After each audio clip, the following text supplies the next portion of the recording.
everybody, and welcome back to Full House Sports. Here myself, Charlie. A reminder before the video starts to please like, comment and subscribe. Anything you guys do is greatly appreciated as I try and become a one-man sports news bandwagon. Now, Friday evening sees the FIFA World Cup 2026 draw. The expanded FIFA World Cup 2026 draw. It's gone from 32 teams to 48 nations taking part in the World Cup that's going to take place from USA, Mexico and Canada. And I think, to be honest with you, it's refreshing to see some returning faces, but also some new names in that pot. I think everyone's eyes have been drawn to the likes of Uzbekistan and Cape Verde, which are fantastic stories, as well as Haiti returning to the World Cup. Of course, they have previously been there. New Zealand are also going to be there. New Zealand, of course, fun fact, the only nation in 2010 to go undefeated at the whole World Cup. Drew all 3 games. That's an irrelevant fact. Sorry, just something to drop in there. As well, you've got the return of nations like Côte d'Ivoire, which I think everyone is excited about. I grew up with Ivory Coast golden generation of Drogba, the Touré brothers, Salomon Kalou, amongst others. And of course, they've coming back with a new generation of players. There's a lot of stories, I think, to this World Cup that is something that we're all looking forward to. Curaçao as well, with Dick Advocaat in charge, former Rangers manager Dick Advocaat, who has done incredibly well to get a nation that is so tiny, a small island.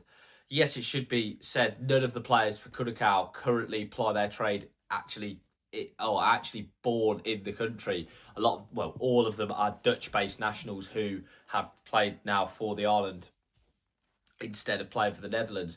But it is fantastic to see some of these names in the draw. I think overall, people will look and go, yes, the big nations will largely avoid each other in this group stage.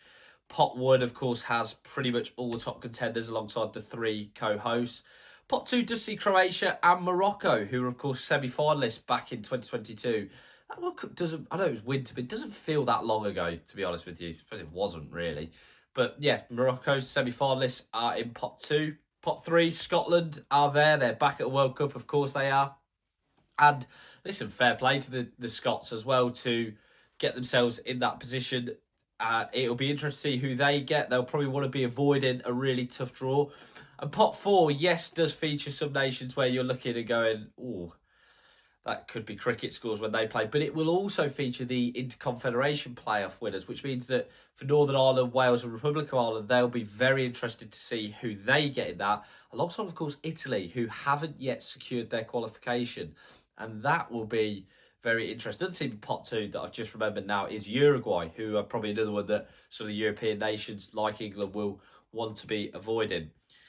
As I say, it'll be interesting. I think we'll get some really intriguing matchups. There's obviously been a lot of memes doing the round about, and reels and TikToks about, oh, can't wait to watch Uzbekistan versus Cape Verde. But you know what? As a football purist, I can't. And isn't that what the World Cup's about? It's going to be great to see those nations. And I want to do maybe more videos breaking down who their players are and leading up to the tournament. I probably will do that. But for now, I think it'll be interesting to see who they get. We have still got some Interconfederation playoffs to sort out. The small matter of New Caledonia versus Jamaica. And also Bolivia are playing Suriname. Interesting news about Bolivia that they're not allowed to play at their stadium, unfortunately, because of the altitude. It doesn't fit FIFA's regulations, which is a real shame. But have to wait and see what happens there. As always, guys, please like, comment and subscribe. Let us know who you guys want to see, maybe England or Scotland play or anyone like that play. It'll be interesting to see as always. As always, though, have a great day.